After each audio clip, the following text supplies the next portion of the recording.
So, Assassin's Creed, huh? Well, I bought Origins a couple of weeks back because I think. Oh, well, that's a dead bird. Anyway, so I bought Assassin's Creed Origins a couple of weeks back, and I've played about 9 hours of it, and I figured, I could talk about the game a little bit and how I felt about it. But, yeah, I kind of want to go back and talk about, like, the history of me playing these damn games. It's really weird, because, like, with playing this game, I can't go back to the older games. The older games just feel so clunky and dated. This feels a lot better to play, even though this game still has its faults. You can't deny that. It's buggy. I've had some bugs. There'll be a little secret at the end of the video showing one of them. Pretty sure it's been covered extensively already at this point, and it's not exclusive to Origins in any form or shape, but I just found it funny that I happened to come across one of them so easily. But yeah, like, I feel like all of Watch Dogs 2 did open world gaming right. Watch Dogs 2 specifically. Watch Dogs 1 not so much, but 2 did it really well. And I feel like ever since then Ubisoft has just been taking cues from Watch Dogs 2, and that's never a bad thing.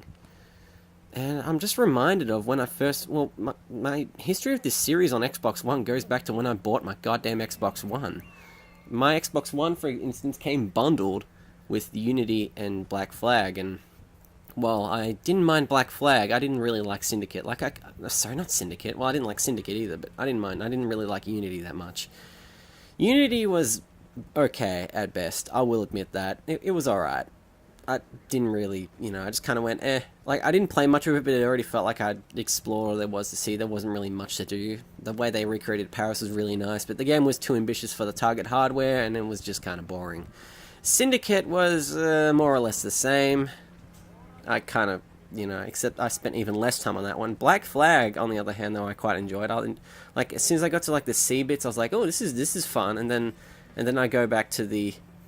I go back to the combat bits, and I'm reminded, oh, okay, this game's not actually as good as people say it is.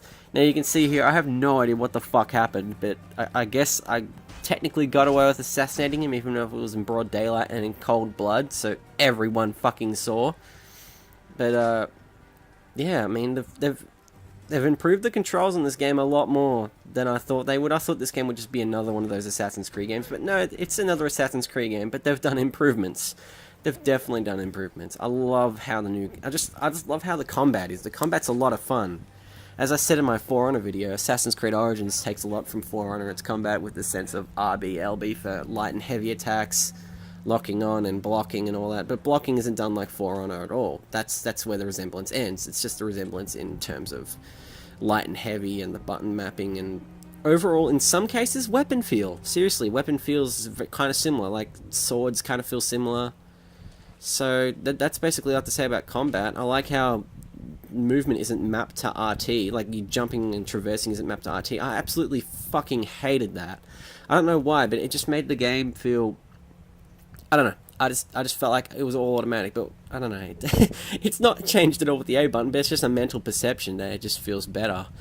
So, and plus to the Egypt setting just suits Assassin's Creed so much better, in my opinion. I absolutely love the setting here. Ancient Egypt is such a fascinating time in history, and a lot of the things that started then we can owe a lot to now. It's just absolutely very far ahead of their time, the ancient Egyptians.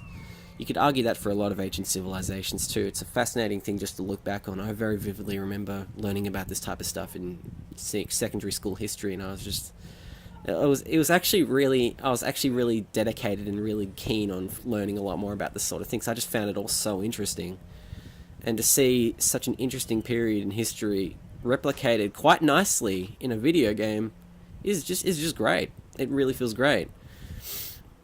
So with that out of the way as well, other than the little minor critiques and crap like that I have, this game's quite good. Far better than Assassin's Creed 2. I actually could not... I mean, I know a lot of people say Assassin's Creed 2 is the holy grail of the series, but I actually could not stand 2. 2 just doesn't do much for me. I don't know. I love the setting. Again, Assassin's Creed rarely falls in the setting. The only game I'd argue where it falls in the setting is... maybe... I don't know. I actually do not know. They all have a good setting to them. I played a lot of 3, and that's where I discovered most of my problems with the controls. And 3 was great, in my opinion. in terms of story, but when you went to the gameplay, it didn't feel that great. I will admit that. Now, I don't know why I've got on the pause menu for so long in this footage, so hope you don't mind me talking for a bit about the game. But yeah, Assassin's Creed 3 was, I played that for a lot. So these two games are the only games I've actually played is like for more than 10 hours. 3 and Origins. The other games I've played for maybe 5 hours and kind of gone, yeah, cool, yeah, Ubisoft, cool. So, I don't know what I don't know what else I should say. I've got nothing really much else to say other than, if you can find it, for under $60 Australian, yeah, get it. Oh yeah, I just remembered there's microtransactions. Yeah, I don't feel like it's as in your face as Syndicate or Unity, but it's still there, and that's something I got to put against it because it's. I mean, I don't fucking care that they're there personally. I'm just like, yeah, you know what? If you want to put them there and you really want to subject your game to that, fine. Even though your game will sell well enough that you won't need them in the first place, you just have to have them in there, don't you? But hey, it doesn't impact the story in any form or shape, and luckily I don't think there's multiplayer, and it's like, there isn't actually, it's just a single player game. I mean, Jesus Christ, if there's a hidden multiplayer mode, I'd be sick to the stomach, because Assassin's Creed multiplayer just flat out, no. Why did they think that was a good idea again? Can someone expand on me in like the comments as to why that was even a thing for a while there? Like, I remember it might have been Black Flag, but I remember Black Flag had like this multiplayer trailer for it, and it had a song I really liked in it, but I just kind of wondered, why are you making this? And I don't even think the version I played the most, which was the Wii U version, had it either. And I don't know. Assassin's Creed series is a very mixed bag, and I'm just letting all my thoughts out and seeing what sticks. This game's good though, I like it, so kudos to Ubisoft. Ubisoft Montreal specifically. They've done For Honor, Watch Dogs 2, and Assassin's Creed Origins in a year, and I've liked all 3 of them. So kudos to Ubisoft Montreal and the devs behind them. They work very hard, and they're a great studio in my opinion. Anyway guys, see you later.